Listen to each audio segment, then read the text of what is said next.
Um, yeah, this was an email request, and an email request a lot, what, 3 times he resent it to me because I did say if I don't do a request, it's either I didn't see it or I forgot, um, or it kind of just got mixed in with a load of others, and yeah, it just didn't happen. So it's never the case that I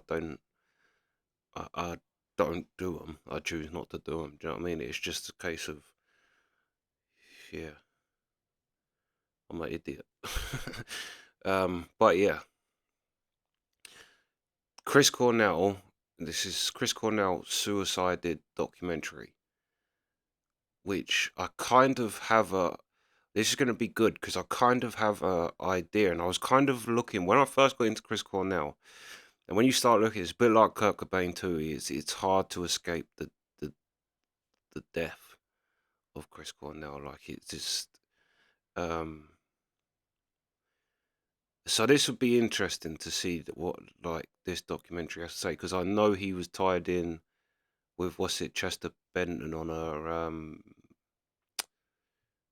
a child trafficking documentary exposing child traffickers, which as we've seen in the world at the minute, there's some very powerful people involved in that.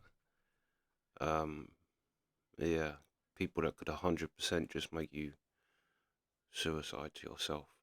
But yeah, let's see what this matey has to say. Because yeah, this is gonna be a real good yeah, a good vid. Let's go. Well, I say a good vid. It's not really. Ultimately, it's gonna be about child trafficking and Chris Cornell's death. But yeah, yeah, let's go.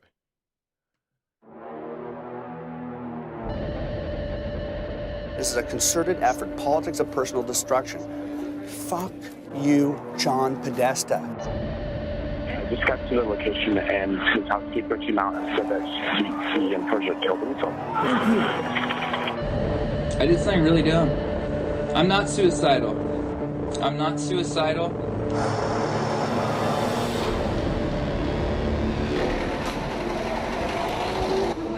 Any comment? Any comment? No comment. Not right now. In November of 2009, a woman named Laura Silsby founded a nonprofit, the New Life Children's Refuge, which described its mission as attempting to rescue orphaned and abandoned children in Haiti and Dominican Republic. 2 months later, on January 29, 2010, Silsby was arrested for attempting to traffic 33 orphaned children out of Haiti without documentation. These are some of the 33 Haitian children an American Baptist group allegedly tried to unlawfully take out of the country on Saturday. The group's leader, Laura Silsby, says the group paid no money for the children. The mistake obviously we made is we did not understand that there was additional paperwork required. To me, it's pretty alarming because we're the legal parents of these children and we give her explicit instructions not to interfere with them. For her to continue to come and try to find them, to take them to the Dominican, tells me that her intent is not actually the best. Yeah, Dominican Republic smells a bit. The world would later learn through WikiLeaks that Hillary Clinton was sent email updates from Uma Abedin and other associates regarding Silsby's incarceration and developing legal case. This was not the first time Silsby found herself facing child trafficking charges. Silsby had been caught once before by Haitian police attempting to traffic 40 children out of the country. However, in that incident, no charges were brought against her, and she was merely turned back at the border. A week after Silsby was apprehended the second time, on February 7th, 2010, former President Bill Clinton appointed Silsby a lawyer by the name of Jorge Puello. Puello was successful in getting... The Clintons are just so evil. They really are. Like, you look... And I know he gets kind of... he's loved in America, Bill Clinton. Well, I don't know about now, because I think more and more people are starting to work out how evil that family is. Silsby's charges reduced to 6 months. Jorge Puello also had a colorful history with human trafficking. He was convicted of operating an international sex trafficking ring involving women and underage girls out of Central America and Haiti. Puello's wife was also arrested on the same charges.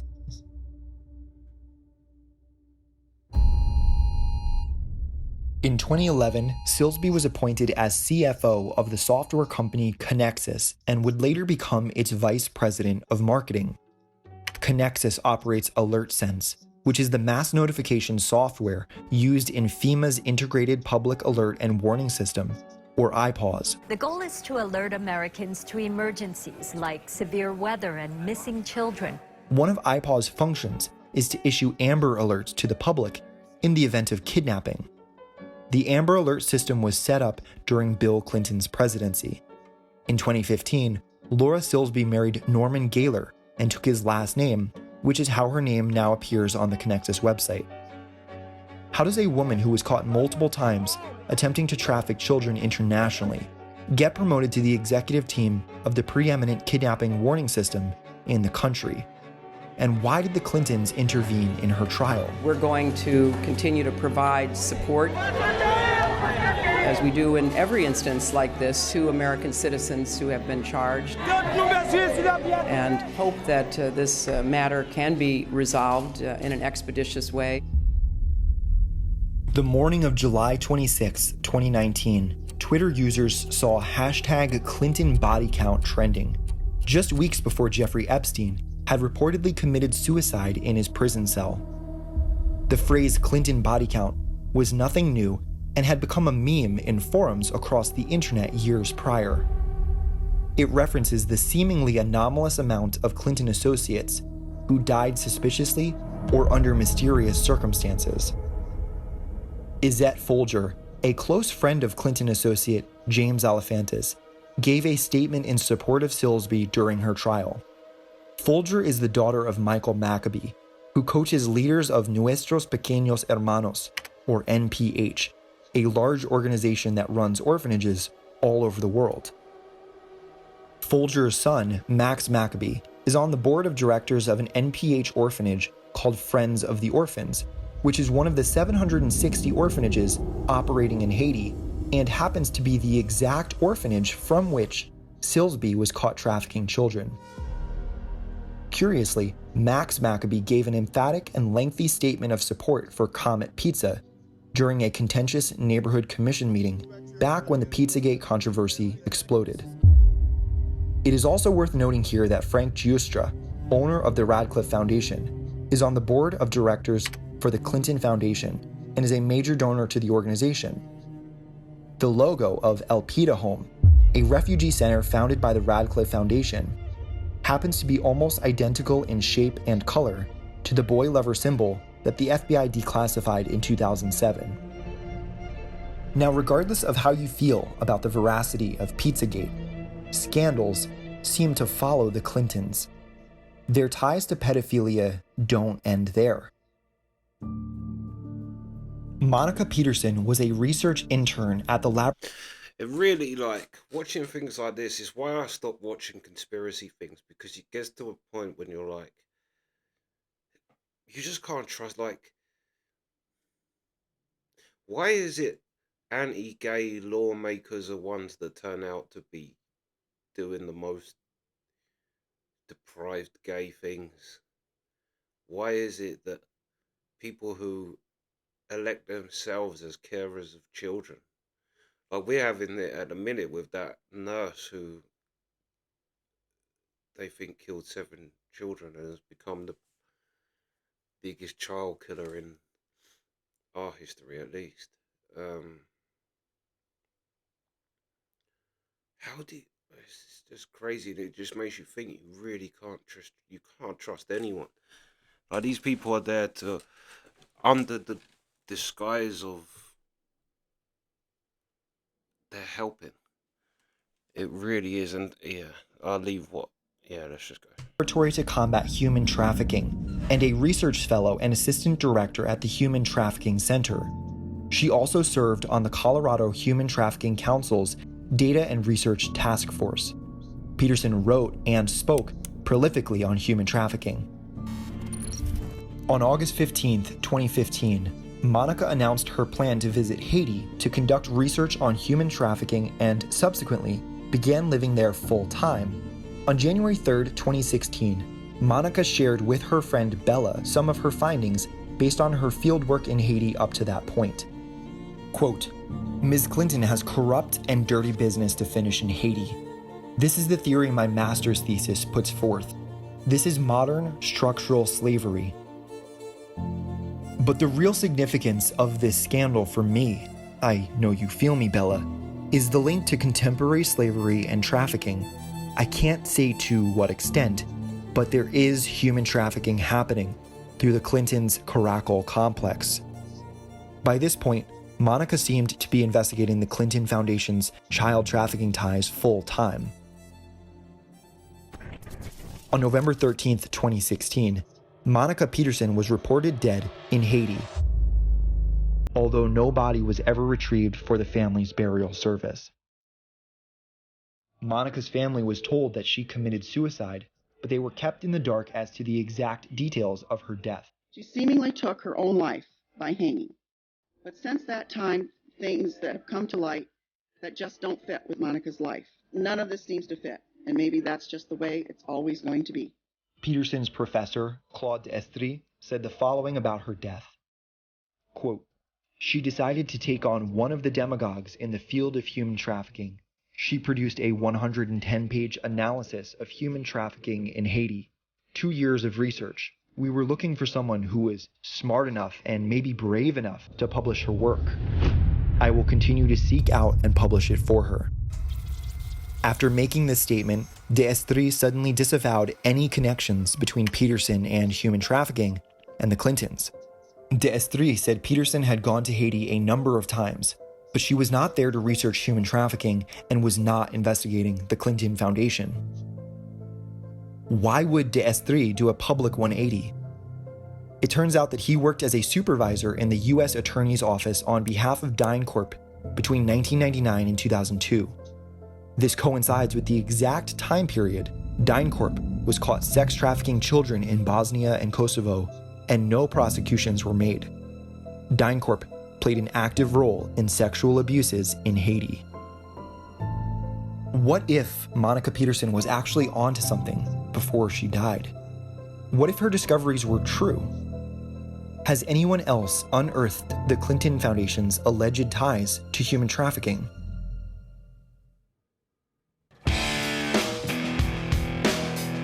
Chris Cornell was the vocalist of the popular... This is actually making me angry. Like, I can feel it in my stomach. It's just... yeah.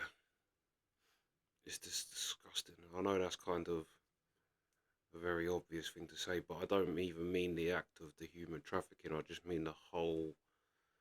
it, like... yeah, it's just... it is making me angry. And although it's a shame that Chris Cornell died, but at least he died for a reason, if he did. band, Soundgarden. He and his wife, Vicky, worked with 6 different charity organizations for nearly a decade. In 2012, they founded the Chris and Vicky Cornell Foundation, which strives to support and protect abused and sexually exploited children from around the world. The couple eventually became involved with one of their foundation partners' organizations, Aid Still Required, helping sexually abused orphans out of Haiti. Aid Still Required has received massive donations from the Clinton Foundation. According to a source that spoke with Freedom Daily, it was during this time that Cornell discovered that these orphans weren't being placed into better environments after all, but were then being sold into sexual slavery and human trafficking rings. In May of 2017, Chris Cornell was found hanged to death in the MGM Grand Hotel, leaving behind his wife Vicky and their 3 children. He was discovered with 9 broken ribs, blood splattered on the wall, and had suffered head trauma before he died. His death was officially declared a suicide, but his family and close friends insist he was in no way suicidal. Many of the details of his suicide simply don't add up. For instance, Chris had just performed a full concert with no apparent signs of having 9 broken ribs. Chris's body was found cold to the touch, which would have taken at least 2 hours in a hotel room. This would place the time of his death between 11 p.m. and 11:30 p.m. when his bodyguard, Martin Kirsten, was reportedly with him. There is no official explanation for what caused the bloodstain on the wall next to his body. His feet were touching the floor, meaning he was only partially suspended by his neck. Furthermore, Chris's bodyguard claims that he had to kick in the door to his hotel room to discover Chris dead. Not only is this nearly impossible to do without a door-breaching mini-ram, but the crime scene report indicated no sign of forced entry. After reviewing the autopsy report and position of the body, world-renowned forensic pathologist Dr. Werner Spitz concluded that Cornell's death was not a suicide. Dr. Spitz has worked with many high-profile murder investigations, including Dr. Martin Luther King Jr. and John F. Kennedy, and served as an expert witness during the O.J. Simpson and Casey Anthony trials. One article reads, "Speaking to TMD, a source close to Cornell has come forward, claiming that he had uncovered evidence of a cocaine and child trafficking ring in Mena, Arkansas, that was tied to Bill and Hillary Clinton. According to the source, Mr. Cornell had uncovered the identities of high-level elites that were part of the same satanic Illuminati occult operation as the Clintons and planned on exposing their goings-on right before he died."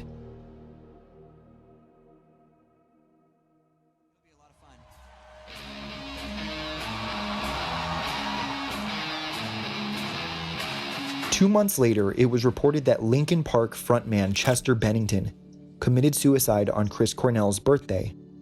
Bennington and Cornell were reportedly working collaboratively to expose a pedophile ring operating in the music industry and elsewhere, although this cannot be substantiated.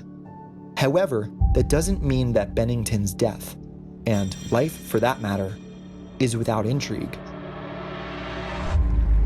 Linkin Park was handpicked by John Podesta to promote an organization called Sustainable Energy for All in Haiti, which received a $250,000 grant from the Clinton Foundation, even though they did not apply for it. Bennington and Cornell were both associated with the Haiti-based nonprofit Aid Still Required. One police source was quoted as saying that he believed Bennington was murdered. Oddly, the Los Angeles coroner's office took 130 days to release the autopsy report. Bennington's sister, Toby, has publicly indicated that she believes her brother shared the same fate as Jeffrey Epstein, who famously didn't kill himself. She claims her Twitter account was subsequently hacked and suspended after she publicly shared her suspicions. There does appear to be a striking resemblance between the faces of Bennington and Hillary Clinton's campaign chairman, John Podesta, which many have pointed out looks like a father-son relationship. The prevailing theory is that Bennington's mother, Elaine, had an affair with John Podesta, which would have been possible given that the two knew each other. The theory goes that when Bennington's biological father found out he was raising another man's son, he divorced her. Now, many investigators believe that Linkin Park, the band, is an homage to Linkin Park, a Canadian military base in Alberta that conducted MK-Ultra mind control experiments on children for the purpose of developing super spies and assassins. Many children involved in the programs at Linkin Park were sexually abused. Bennington has publicly spoken of being sexually abused as a child. John Podesta, or Skippy as he prefers to be called, owns a large and vile collection of what can only be described as pedophilia art.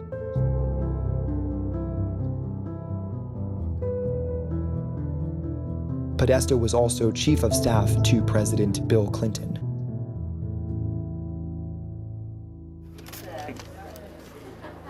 All right, well, you see where I'm coming from. Okay, yeah. When I talk, that's because I'm interested in this ongoing whatever the hell they're doing. What's in your closet, John Podesta? Big Podesta? Big Soros? Do you want us to play these games? Because we're playing to win. In 2009, James O'Keefe of Project Veritas released undercover videos purporting that ACORN, the Association of Community Organizations for Reform Now, had been engaged in underage prostitution.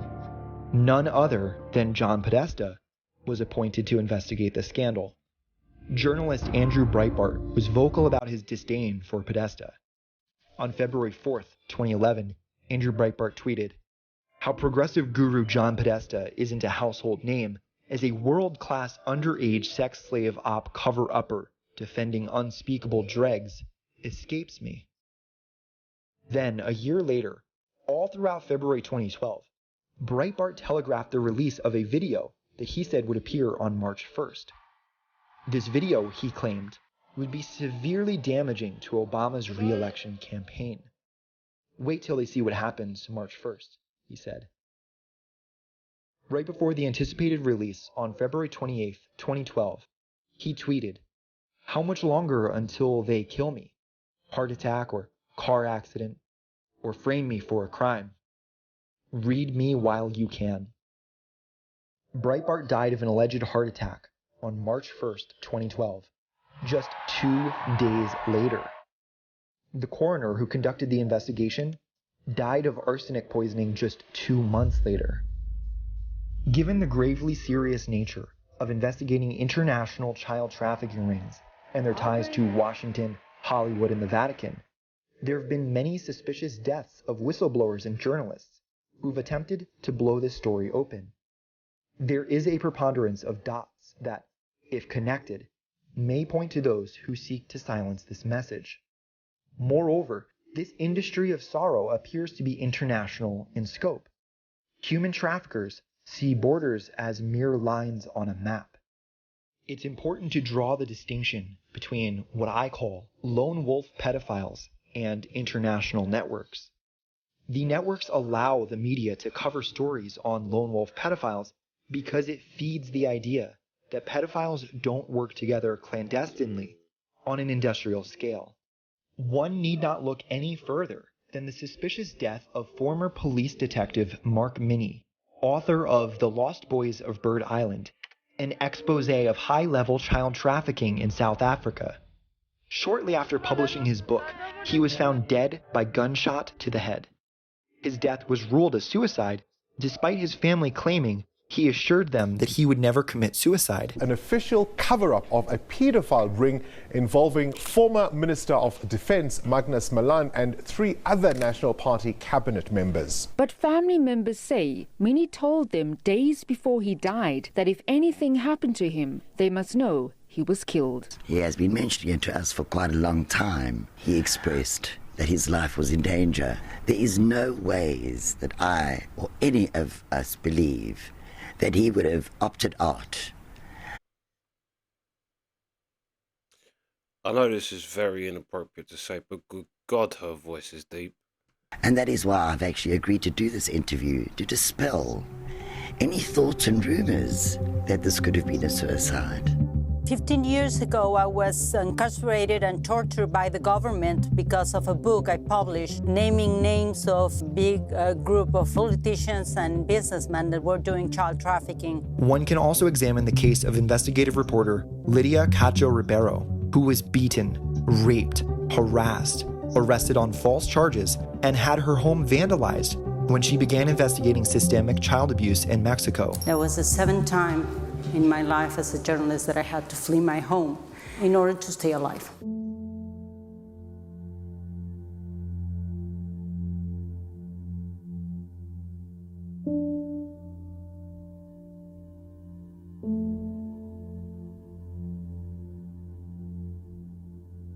In 2005, she published Los Demonios de Eden, The Demons of Eden, a book exposing a child trafficking ring involving politicians, government officials, and businessmen. Another suspicious case involves filmmaker Bill Bowen, who died suddenly under strange circumstances a year after publishing a trailer for his documentary Innocence Destroyed, exposing corruption in the Child Protective Services.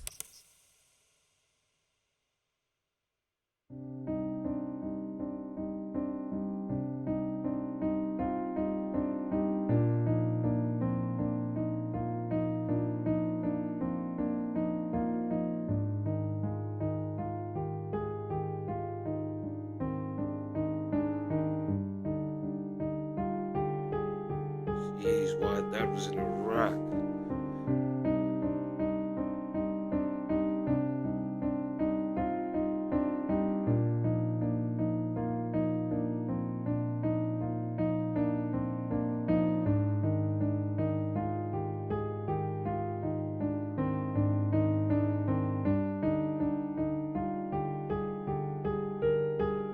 Is it unreasonable to assume foul play was involved with these three brave individuals when this pattern appears virtually everywhere that child trafficking is about to be exposed? Yeah, called him.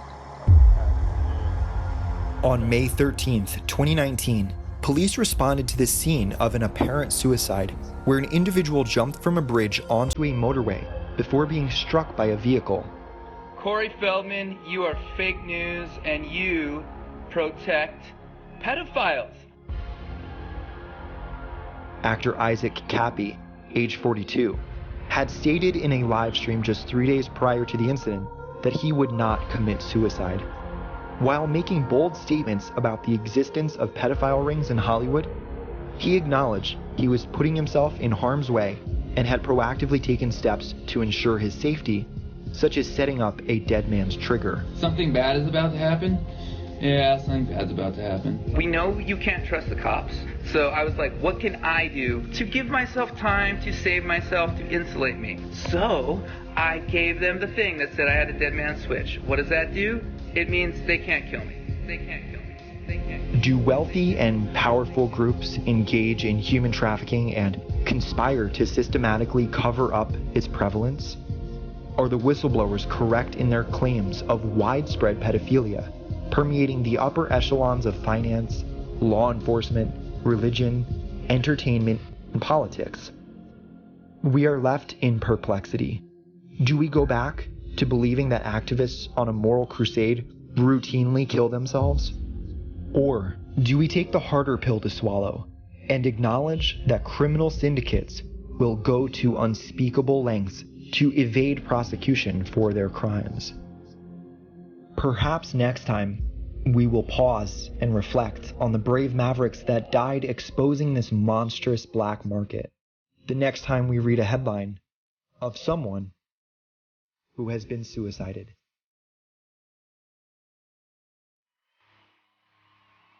This is a concerted effort. This is a concerted effort. Politics of personal destruction.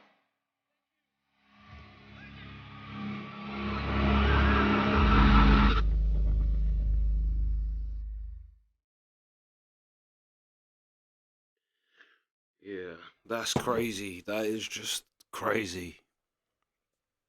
And it's kind of clear that it's true. You know that they have, because I remember conspiracy theorists saying it for years, and people were like, as if.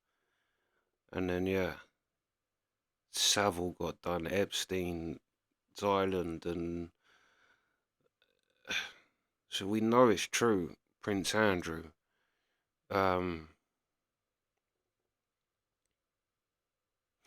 And the reason they go, I think personally, the reason they go to such extreme lengths to keep it under wraps is because there's no explaining that if it comes out.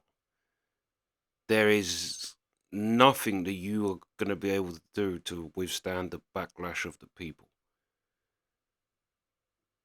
There just isn't. Like Jim Morrison said, they got the guns, but we got the numbers. And yeah, if you go, like, it's the reason why pedophiles have their own wing on a prison, in prison. It's because these other men that are in prison are the worst of the worst of men. They've done, like, murderers. Whatever you want to think of a bad crime. If you go in there and them boys find out that you've been messing around with kids or anything like that, you're a dead man. As soon as someone gets their hands on you, you're a dead man, and that's why they put them in their own. It's also why I think the the charges is so small. I don't understand how you can get like 3 years in our country for being a nonce, but a drug dealer gets 15. That doesn't make sense. And to me, it says because the elite are nonces. So if it ever comes where they do get caught, they're gonna get a light sentence. Yeah, madness. But I do think that the reason they go to such extreme lengths is because the wrath of the people back, if this all got proved and all of that. I don't care who the Clintons can, you can't suicide everyone. And if everyone really truly fought it, there's nothing they could do to stop that. Yeah. But yeah, that's mad just how it all ties in, and it's just depressing. It really is.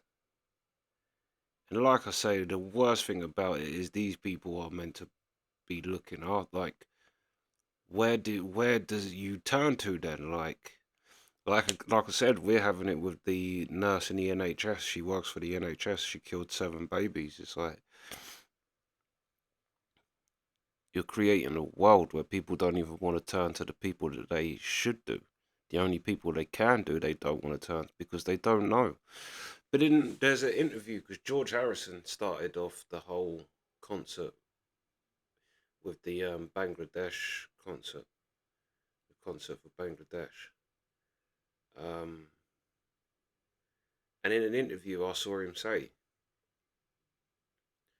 "We got the money, we just don't know what charity to actually give it to." He's like, because you hear bad stories about all of them, about the Red Cross not giving the money to the people that need them, the people that need it, and yeah, it's a sick world. It's a sick world. Yeah, madness. But yeah, that's the reaction. Let me know your thoughts. Sweet.